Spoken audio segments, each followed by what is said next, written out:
with point of view. So you should have the sheet on your desk that starts off with page 8. And you should also have the objective on your paper. Okay? So again, by the end of this lesson, you should be able to identify and categorize parts of plot and point of view. So we're not just taking notes. You are learning this so that you can apply it.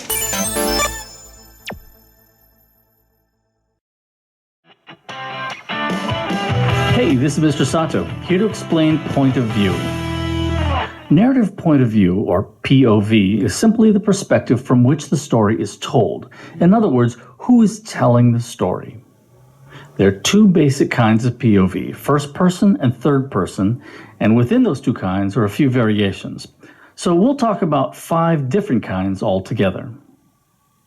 First person narration is when a character in a story is narrating it. So if a character in the story is telling you what's going on, I did this, he said to me, he shook my hand, then it's a first person narrator. It's first person POV. An advantage of first person is that it most closely resembles the way stories are told in everyday life, right? You come to school, you tell your friends about something that happened to you. That's like first person POV. Another advantage is you get a strong sense of the narrating character's personality. So using first person point of view is also a way of fully developing that character. Now, a first person narrator can be reliable or unreliable. A reliable narrator is telling us what's happening in a way that we believe is true and undistorted. Most first person narrators are reliable. When Pip in Great Expectations tells us his story, we believe that he's telling us things pretty much the way we'd see them. He naturally has things he doesn't see or doesn't know, like what another character is thinking, but what he does see, he sees without distortion. An unreliable narrator is one who can't be relied on to tell us the truth the way we'd see it. It could be a character is immature or intellectually undeveloped, like the developmentally delayed character Charlie in Flowers for Algernon. In that book, Charlie describes people he thinks are his friends, but we can see that they're just making fun of him and having a laugh at his expense. So he's an unreliable first-person narrator. He's not lying to us, but he isn't able to give us the whole picture. If the narrator is lying to us, that's also an unreliable narrator. A well-known example is The Telltale Heart by Edgar Allan Poe.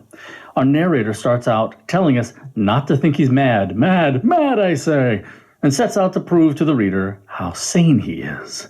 But before you're halfway into the story, it's clear that this guy's off his rocker.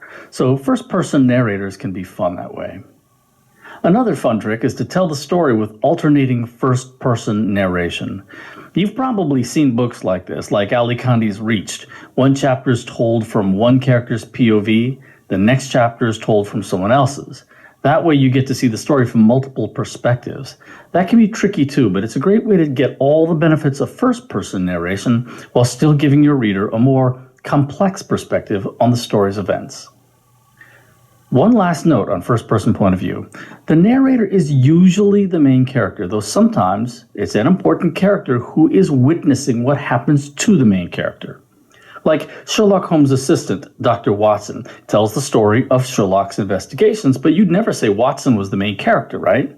Sherlock Holmes is the main character, even though Watson narrates. Traditionally, most stories used to be third-person POV. This is when the narrator is a voice outside the story. The narrator tells us, Doris did this, or he said to Doris, or she shook his hand. That's third person. The 3 main kinds of third-person point of view are omniscient, limited, and objective. Omni means all, and scientia means knowledge. So an omniscient narrator literally knows everything about what's going on in that story. He or she can know what a character is thinking, or what all of the characters are thinking, or even what an inanimate object feels, if that's what the writer wants. The omniscient narrator can know that Bob hid something in a room when there's no other character around to see him do it. This kind of narrator can even know what will happen to characters in the future if the writer so chooses. It's like the voice of an all-knowing God floating over the action, leading you through the narrative. The writer, after all, is like the god of his or her own fictional universe. So naturally, the third-person narrator is often thought to be the voice of the writer. But this isn't necessarily so, not all the time. If an author writes that her character did something, you shouldn't assume that it's the author speaking to you. It's just the voice of the narrator. That's why when we write about literature, we don't say the author says this or that. We say the narrator says it. This is important because a narrator can suggest things that the author himself doesn't believe or not know something that the author does know. And that leads us to the limited third-person POV. This is a character outside the story too, but this one only knows what the main character thinks and knows. If the character doesn't know who's hiding around the corner, then the narrator doesn't either. This can be really useful, like in the short story The Sniper by Liam O'Flaherty, when we are meant to be surprised by the identity of the second sniper. We learn who it is only when the main character does. If we'd known all along whom it was, it would be a very different and less interesting story. Even more limited is the objective POV. This is when the third-person narrator describes what's happening, but doesn't know what anyone is thinking, not even the main character. It's like a video camera that records the events, but only sees the factual surface of the events and lets you, the reader, infer what's going on beneath that surface, like you would do in real life. A well-known example of this is Ernest Hemingway's story, Hills Like White Elephants. The narrator tells us what the characters say, but doesn't explain what they're talking about. It doesn't say what the relationship is between the characters or what kind of operation the woman is going to have, because it only knows what can be observed with the five senses. The objective point of view allows no opinions from the narrator or insights into why characters do what they do. Figuring that stuff out is the reader's job, like it is in real life.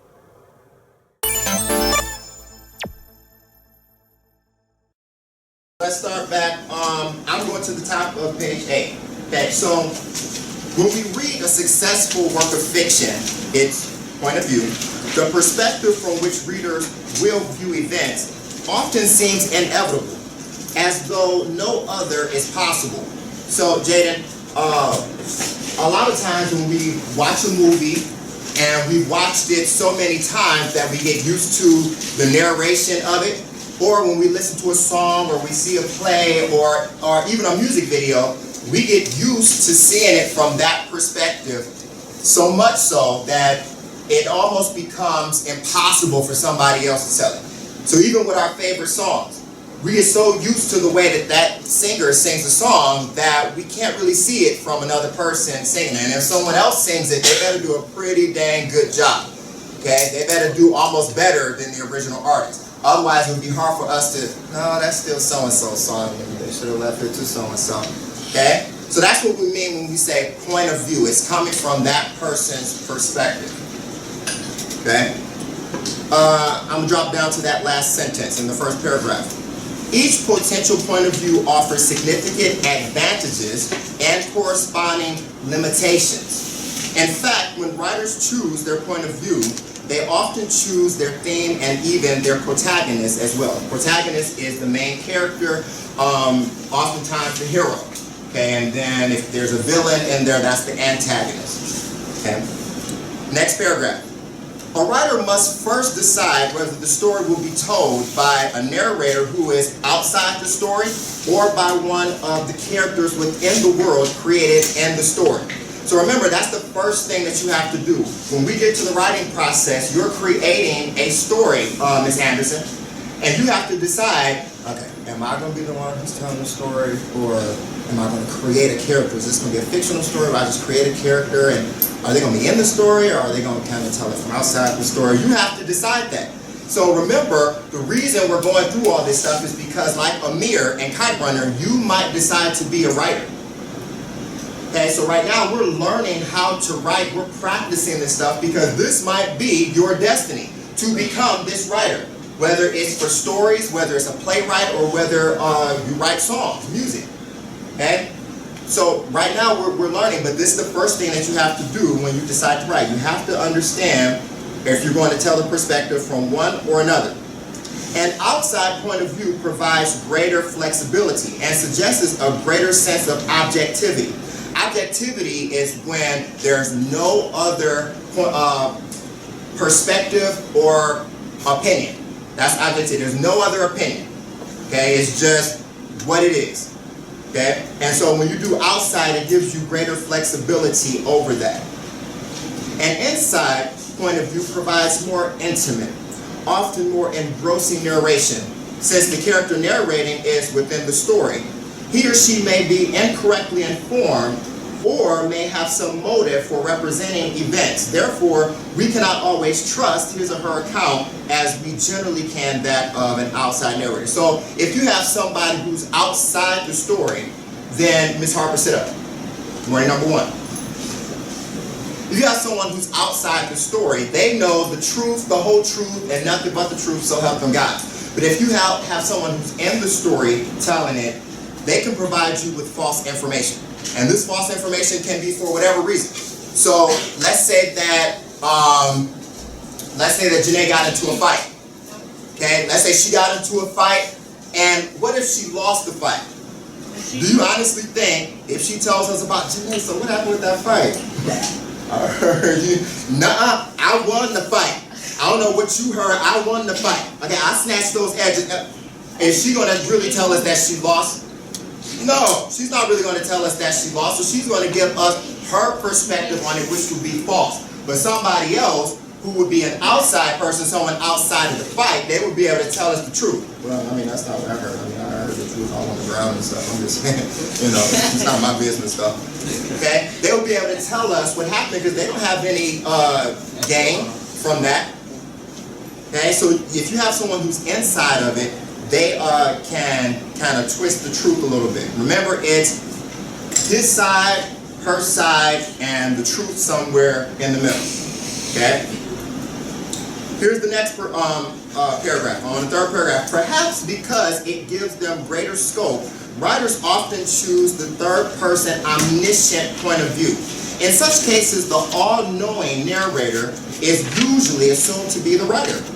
So he or she can move at will from time to time and place to place, but, within the story's world, telling us not only the external events in the story, but also of the inner reality of any or all of the characters, their very thoughts and feelings.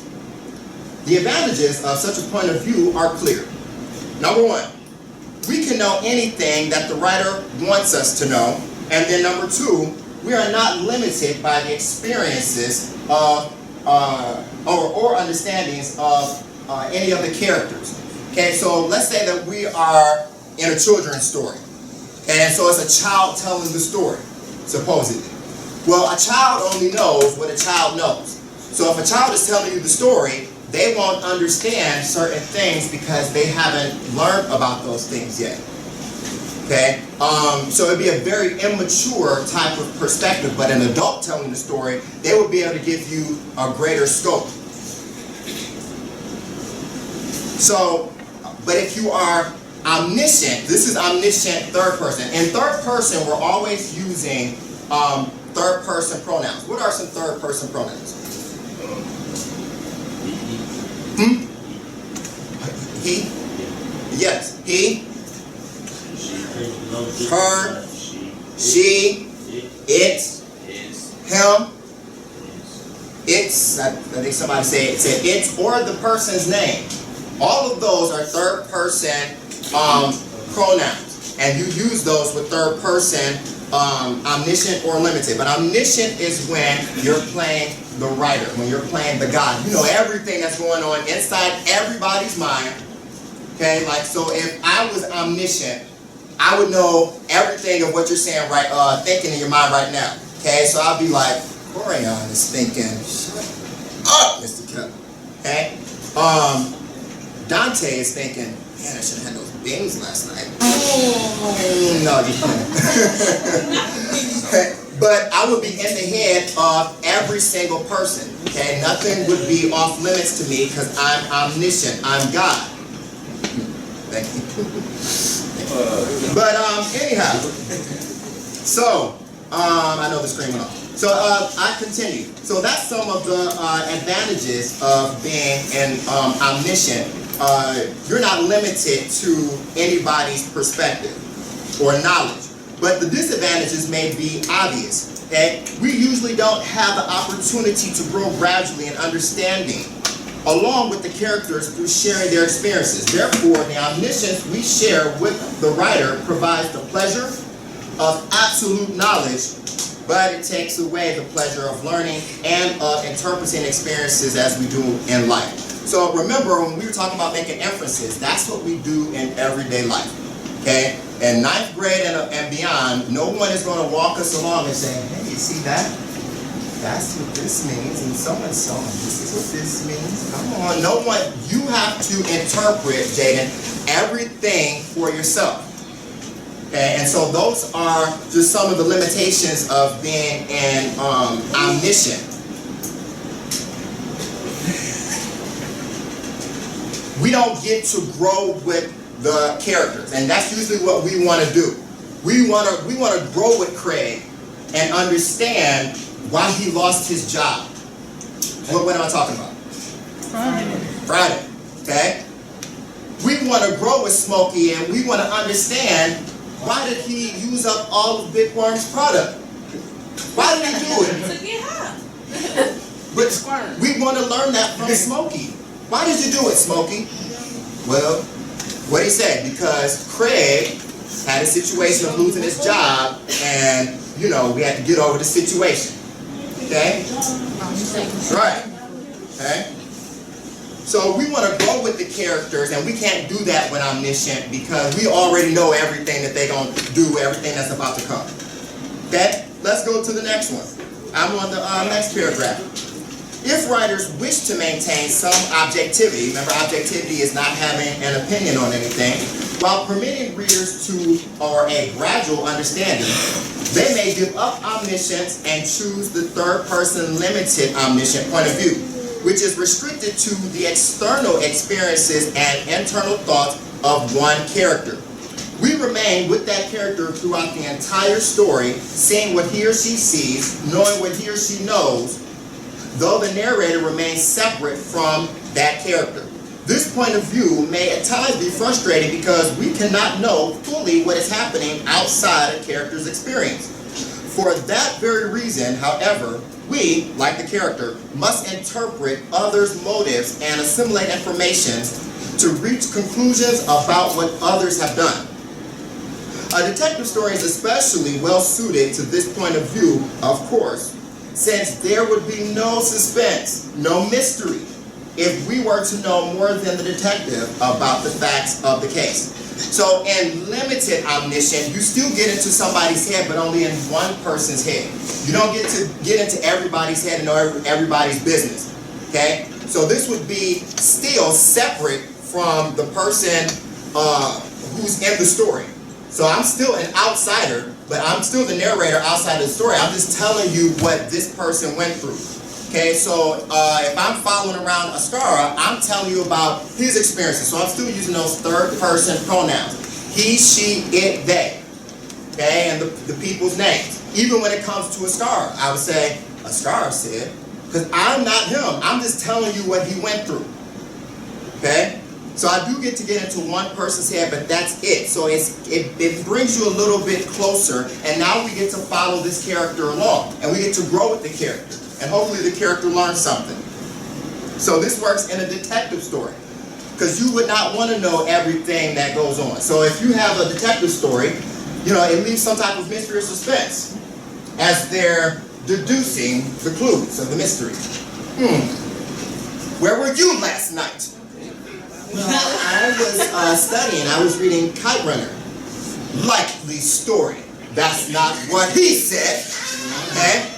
But it would be suspenseful to try to figure out, was she the killer? I know she was the killer. Okay, because we don't know. It's unraveling in front of us. But if we're omniscient and we know everybody's thoughts, we know, Janae wasn't the killer. Oh my God, this is boring. And neither was there. None of them are the killer. It was none other than Paris. She's the killer. So we would already know that, though. And omniscient and limited omniscient, we don't know. As she should. All right. All right, I'm on the last paragraph on page 8. In some instances, writers choose the objective. Remember, objective is not having an opinion in there. The objective point of view. That is, they limit themselves exclusively to exterior reality, to those things a video camera might record if it was placed in the scene. Like a camera, the story records without comment and interpretation. All that we understand we must gather from observation and from inference. The detachment provided by this point of view removes us from direct confrontation with the character's emotions, except as we interpret them. Okay, so this would kind of be like in a reality show. So in a reality show, Isiola, all we have is the camera, but even that's a point of view because the cameraman is showing what he wants to show. Okay, but we're just following the drama. Okay, in a reality show. And then we get people's perspectives in those little side interviews on what was really happening. Okay, but we still only know what the characters tell us. We don't know anything of what's in their head. We only know what they tell us, an objective point of view. Only the camera is giving us what's going on, and then the characters say it. If they don't say it, we don't know it. I'm on page 9. If writers choose to have one of their characters tell us the story, thus employing the first person point of view, they then have other decisions to make. They may have the protagonist, or the main character, or the hero, tell their own stories, or have a secondary character do so. First person narrators may even be bystanders, or they may recount stories they have heard from others. In all of these cases, however, we as readers have some questions to answer. How reliable is our narrator? Does he or she mean to tell the truth? Is he or she clever enough to know what matters in the story? Does he or she have personal prejudices or emotional biases that make for unreliability? These are all vital questions if we are to understand stories that use the first person point of view. To answer them, we must learn to know our narrators perhaps better than they know themselves. In a first-person narrative, we must pay attention to small things as well as to those the narrator emphasizes. We must differentiate between the narrator's interpretation and our own. The process is a complex one, but blah, blah, blah, blah, blah. It's just one more sentence that's unnecessary. So, in first-person point of view, we use first-person pronouns, which are Jaden, number 1. I, we, whoever said it. What else? Me. Us. Not them, but how can you, not they, how can you switch that? No, you gotta make it inclusive of you also. We said we though. What's another one for we? It kind of demonstrates ownership. Together. There. No. Us, but if I said that this belongs to me and other people, I'll say this is ours. Okay, this is ours. Okay, so I, we, us, ours, all of those are first person. So first person point of view tells it from the story, from the person actually in the story. Yeah, from the person, I'm not concerned about that little one. Yes, for the person who's actually experiencing it. So this time we're internally in the story. All the rest of them are outside of the story. Now we're in the story when it's first person, and that person is actually telling us the story. Alright. We're on plot, page 4. A rule of thumb is if it's highlighted on your paper, we wrote it down. In the events of a traditional short story, unlike the events of life, we expect to find a clear-cut pattern and order. The plot often provides the essential structure in the story by arranging its action in a unified order from the beginning, through the middle, to the end. The writer must begin by showing us where and when the story takes place, who the characters are, and what the initial action in the story is. This introductory material is termed exposition. In some instances, it may be brief, since the writer expects us to understand immediately most things about the setting and circumstances. Okay? We understand that, well, first of all, so every story has a certain layout to it. Okay? And this layout is called the plot. No matter how they arrange it, before they wrote it, the writer understood how they were going to tell the story. Okay, so, but usually it starts off with an introduction. This introduction is called the what? Wait, what? Exposition. Okay, let's try it again. I'm acting like I didn't say that. The introduction is called the exposition. Wow, you guys really are learning. Oh, jeez. Okay, it's 1851 in Detroit, Michigan. It's a cold December day. And then you have our characters, Rebecca and Jeff. Jeff is Rebecca's ex-boyfriend. He's mad because, first of all, he's an idiot. All he does is play football and he wrestles. And his girlfriend, Rebecca, just broke up with him. Whatever. We start off with that. They introduce us to the setting, who the characters are, and what the initial situation is. All of that is the introduction. Okay? So if we say that the story is in Detroit, we don't have to spend a whole lot of time describing Detroit, because all around the world, they know Detroit is what? Bad. But also, Big. huh? Say it again. Big. Poor.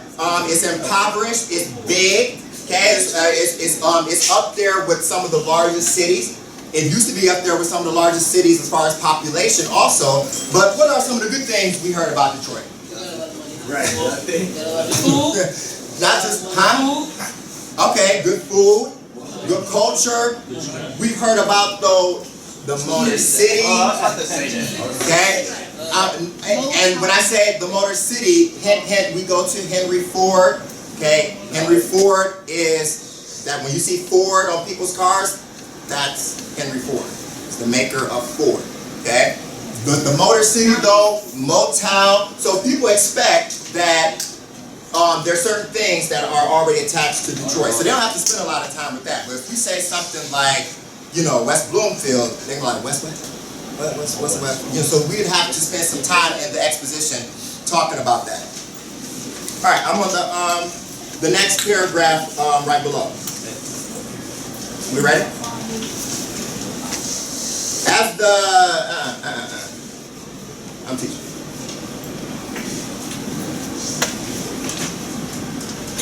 After the writer has established the original situation of the story, we expect complications to arise. This is the rising action. We expect some type of suspense to start to build. Okay, we understand where it's at and who the characters are and what's going on. Come on, give me the juicy part. Okay? This is the rising action. These complications are almost always the result of conflicts among characters. Okay, between a character and his or her environment, or among the thoughts, needs, and emotions of a single character. Okay, in some cases, all three kinds of conflicts may occur together. So we expect to see some type of conflict in your story between the main character and something. Okay, either that character is upset with their mom, or they're upset with themselves. I'm constipated. Okay, something.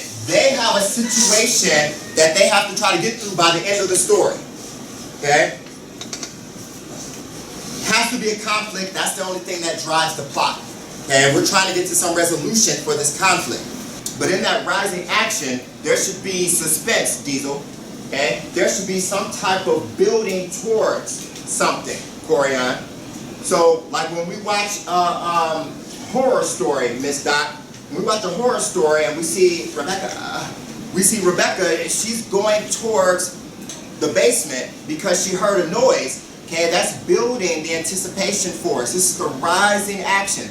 So, Jeff, is that you? Jeff, and you were looking at the screen. No, don't go there. Don't go down the stairs. Okay, Jeff, I heard a noise. I'm coming down there, Jeff. I swear it. Okay? And we're like we're on the edge of our seats and we're biting our nails. Okay? This is the rising action and the resolution. Okay? Then we define conflict. Conflict is what, Montez? I know that conflict is a struggle between opposing forces or points of view or individuals. Conflict can be internal or external. Great. Hey, you were supposed to write down the types of conflict. We have man versus self, which means that this is happening inside the mind, as we heard on the video. Did we write these down? No. No. Okay, so we're adding these to our notes. So we have man versus self. And man versus self, this is when you have an issue with yourself somehow. An example of this would be shame. Shame would be, when you do something and then you look back on it and you feel bad about it. Why did I do that? Why did I push my grandmother down those stairs? Why did I sock my grandma in the face? Wow. Why did I continue to sock her in the face? Wow, let's give grandma a rest. She's taking enough abuse. Okay? Next one. Number 2 is man versus man. Okay? This is when you say somebody can get those hands. So, but this can be physical or it can be verbal. So even when 2 people are arguing, it's the same thing. Okay, it's you versus someone else. The protagonist versus the antagonist. You versus your arch nemesis. Okay. Next, number 3, man versus fate. Okay, this is your destiny. Okay, it's like in the movies when we see the old person say, "This is your destiny." Why do it always have to be must. Why can't it be woman? I'm glad that you said that. So when we say man, who do we think we're talking about? A guy. No, we're talking about human beings. So, in science, when we say, man did this, man did that, Mankind. man in the cave. Okay? But, so when we say man, we just mean human beings. We just mean, right, human. Okay? But when we say man versus fate, we just mean destiny. This is inevitable. This is going to happen to you before you die. Okay? I am not going to kiss her. I don't like her. And then you end up marrying her. Okay? That's how you work. My fault. Next one is man versus task. And there could be a lot of these different types of conflicts. But man versus task is a challenge. Okay? And no, I don't mean the little inappropriate challenges that we do on Instagram. I don't mean those type of challenges. I mean, this is work. Okay? This is a task. It's an obstacle that gets in the way. Okay, right now, you don't feel like being here in English and taking these notes, but you have to get through this in order to graduate. I don't want to do this, okay? That's man versus task. You have to get through the task. Question. What man versus 8 not on there? Man versus 8 would be which one? Okay, which is what? Okay, man versus man. Okay? Or it might be man versus nature if it's an animal. If the animal in the story is not a character, if he doesn't really talk, if it's really just an animal, it might be man versus nature. But if the animal is a character and it talks, then it would be man versus man. Okay? Which leads us to our next one, number 5. Okay, do we have this down? Yes, I do. Hurry up and plug in your phone. Hurry up and plug in your phone. I know you got all the girls calling you, so hurry up and plug it in. All right, number 5. Number 5 is man versus nature. An example of this would be a storm. Okay, like right now, if there was an earthquake or something, we can't control those things. Or it's snowing, we hate the snow, and oh my God, I just slipped and fell. Okay, those are the things about nature you cannot control. Or if a dog chases you home. Okay? Or it might be nature as far as going through puberty. And it might be that also. What's that? And we're going to scroll down. Wait. Here we go, the last few. Alright, 5. Okay. Then we have, these are the last 2, 6 and 7. We have man versus society. These are societal norms that people place on us. So when we have a tomboy, which is a girl who acts like a boy, Levon, we're writing these down.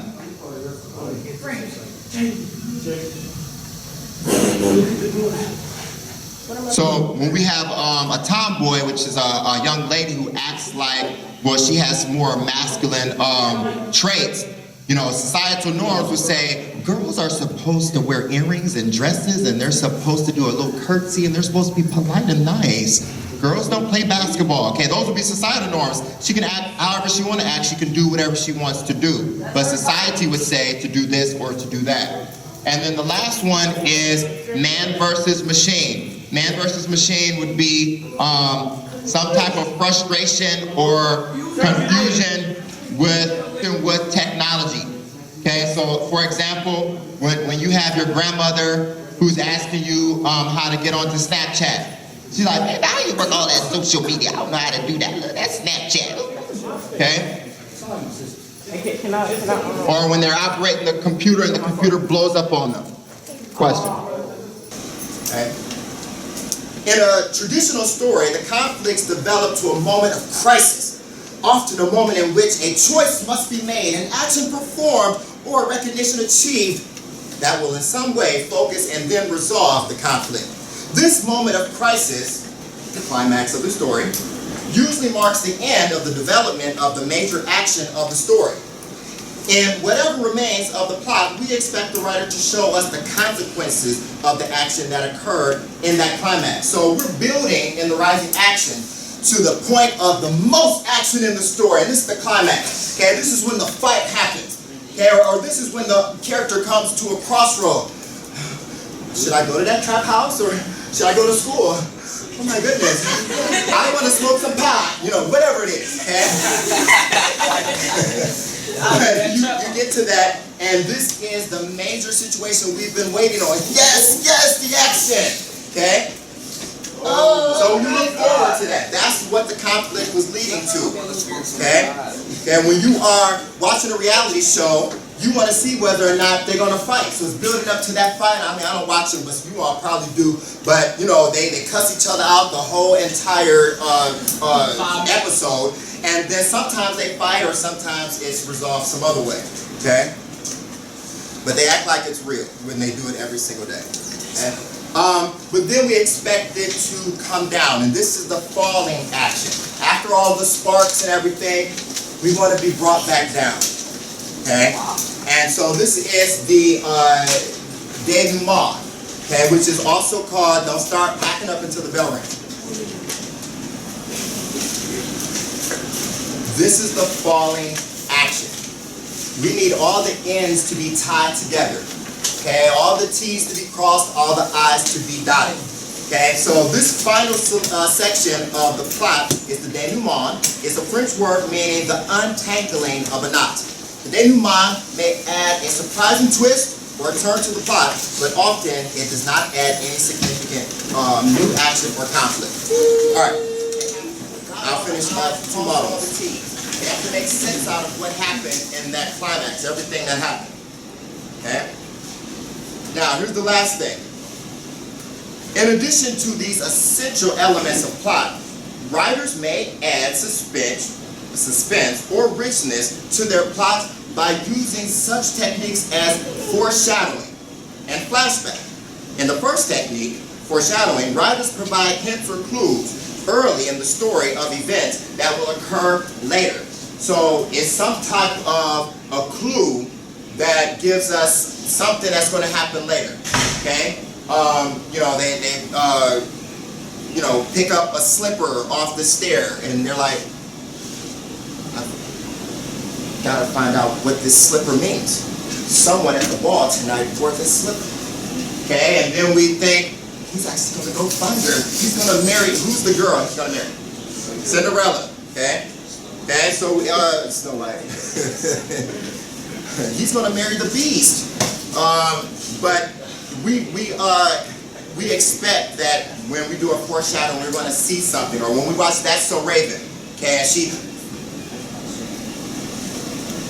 has her vision, okay? And again, she spends the entire episode, Sebastian set up, trying to stop that vision from happening, and then it ends up happening. So we expect to see that vision in there, because that's the foreshadowing moment. Or this flashback, okay? In the flashback, they interrupt the forward flow of the story to introduce a scene or episode from the past that explains or comments on the present situation. I said stand up. Not sit up, stand up. We don't put our heads down in high school. Ms. Doc, sit up. So in flashback, they stop the story right there, and they go back to when the main character was a child. Okay, and we realize that little Jeff is a bully currently because he was bullied, and bullies tend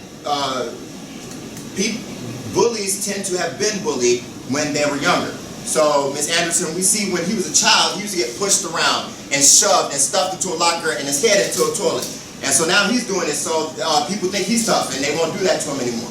Okay, but that's the flashback. We see him when he was a child. Okay, any questions on any of that?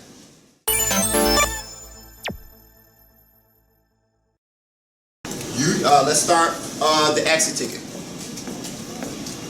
With your exit ticket, you are going to use your notes. If you do not have any, then that's your fault.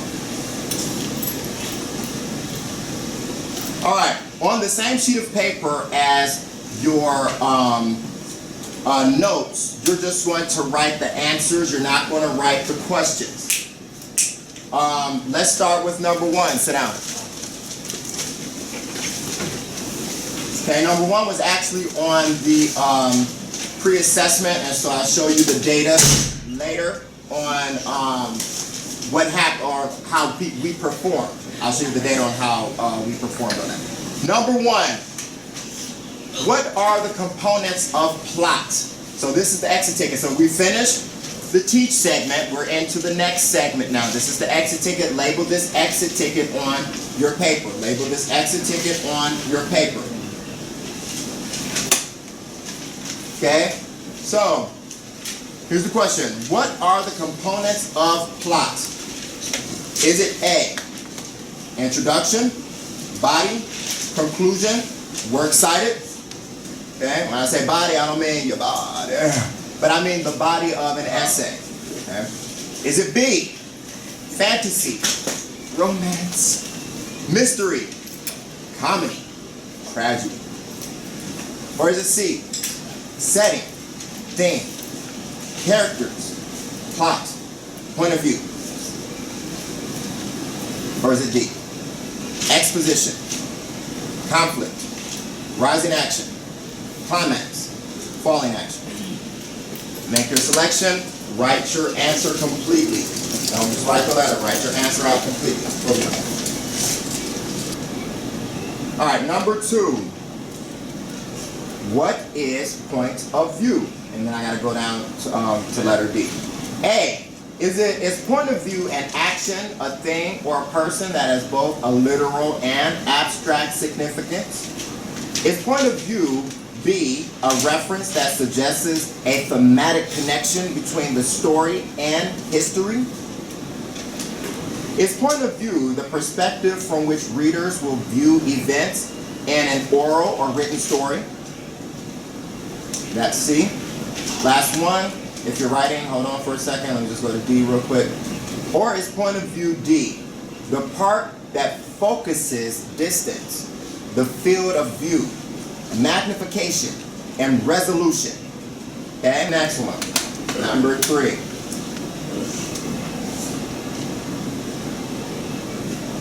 All right, what are the 3 types of third-person point of view? Pay attention to the question. What are the 3 types of third-person point of view? Okay, is it A, omniscient, limited omniscient, and objective? Is it B, first, second, and third? Is it C, reliable, unreliable, and alternating? Is it D, narrative, essay, poem? Number 4 says, which point of view is Kite Runner told from? And explain with evidence. By evidence, I mean the pronouns that are used in there. So, if you say, Kite, and I'm not asking for the name of characters. What I'm saying is, what is the point of view?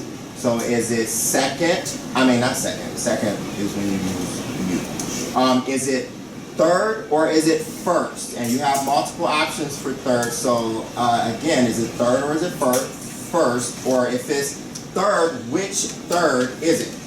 So, and then give me evidence by the use of pronouns. So if you say, oh, kite runner is told from third person point of view because they always use he and she and it and their names and this and that and the other. But you have to tell me more than just third. Which third is it? Number 5. What point of view is the interesting narrative of Olota Equiano told from? All right, you need to open back up to 146 from your African American literature textbook. Go ahead and do so. Number 6. What is the point of view of a music video? Notice I'm not saying a song. I'm saying of a music video or TV show or a movie or a cartoon or a security camera. All of these utilize a camera in order to record them. Okay? All of these use a camera. So which point of view is like a camera being in the scene? Which point of view is like a camera being in the scene? So what is and we're assuming that none of these have an actual narrator voicing over in them. Okay. Number 7, thinking of the movie Friday. How many people have not seen Friday? Okay. If you hadn't, this wouldn't be a fair question to you. Thinking of the movie Friday, which component of plot identifies the following scenes? Okay, so tell me which part of the plot was this for these scenes. I'm not going to mention those because that's going to answer one of your previous questions. All right, so thinking of the movie Friday, which component of plot identifies the following scenes? So the fight between Craig and Debo. Okay, which part of plot was that? Remember we said we had a couple of different components of plot, and I just described them today. Okay, what part of plot was the fight between Craig and Debo? B, which part of the plot was the bathroom scene between Craig and his dad about Craig getting a job? Or any scene that was in their house in the beginning. Okay, so any of the scenes in their house in the beginning, what part of the plot was that? So remember he was in the bathroom and his dad was, and rest in peace, John Witherspoon. His dad was, taking a dump and, he's like, you need to get a job, Craig. See me, I take a dog and I can't say the next word, but, right. Okay. What scene, what part of the plot was that? What part of the plot was that? It was at the beginning of the movie. That's a hint for you. It was at the beginning of the movie. They was letting us know how his dad is, what's his dad's personality. It's giving us some background information on how Craig lost his job. They're giving us some background information on what Craig's dad do for a living, on what their home situation is like. His and his dad obviously have a close relationship. His dad don't mind him being, I've raised you. You can come in the bathroom. Me being naked in front of you is nothing. I'm your dad. Next one, letter C. The ice cream truck scene with Big Worm, or what was his name, Big Worm or Perm? Big Worm. Big Worm. Didn't he call himself Big Perm? I don't know. Yes. Anyways, which part of the plot was that? The ice cream truck scene with Big Worm. Okay, and the drive-by scene. So both of those were in the same scene. Okay. We were starting to feel something. Okay, the plot was starting to thicken. We didn't know what was going on, and we were surprised. Okay, what was going on in that scene? That was what part of the plot? let's go to number 8. Number 8 is actually a question from The Lion King. So, and it's a video I'm going to show you. So it says, thinking of the movie Lion King, which component of plot identifies the following scenes? So I'm going to open that video up for you, and then you're going to answer number 8.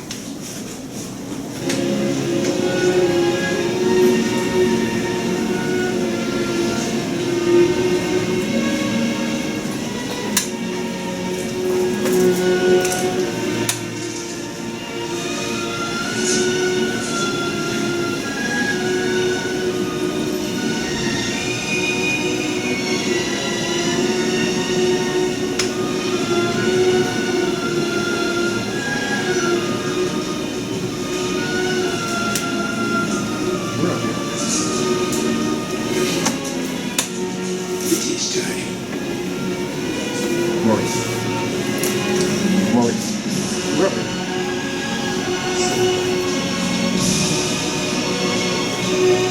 Samson.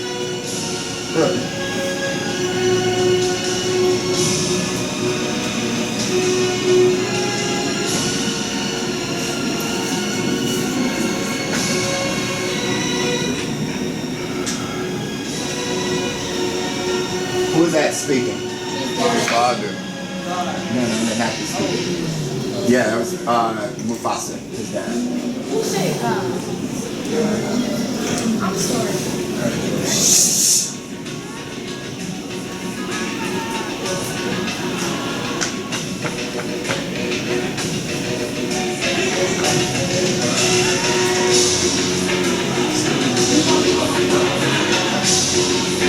All right, so now you're going to label your answer, okay? So what scene brings us back down? Okay, so this was the end of the movie, and so they, the main action already happened. Okay, so he already got into a fight with who? His Uncle Scar. Okay, and so the jungle was all on fire. You know, and we had our anticipation already built. Our hearts were racing when the fight was going on, and now they're bringing us back down. They're tying up all the loose ends. They're making sense out of everything. All their I's crossing all their T's, bringing things back together. They're bringing us back down. Which part of the plot is that? Which part of plot brings you back down? So answer that.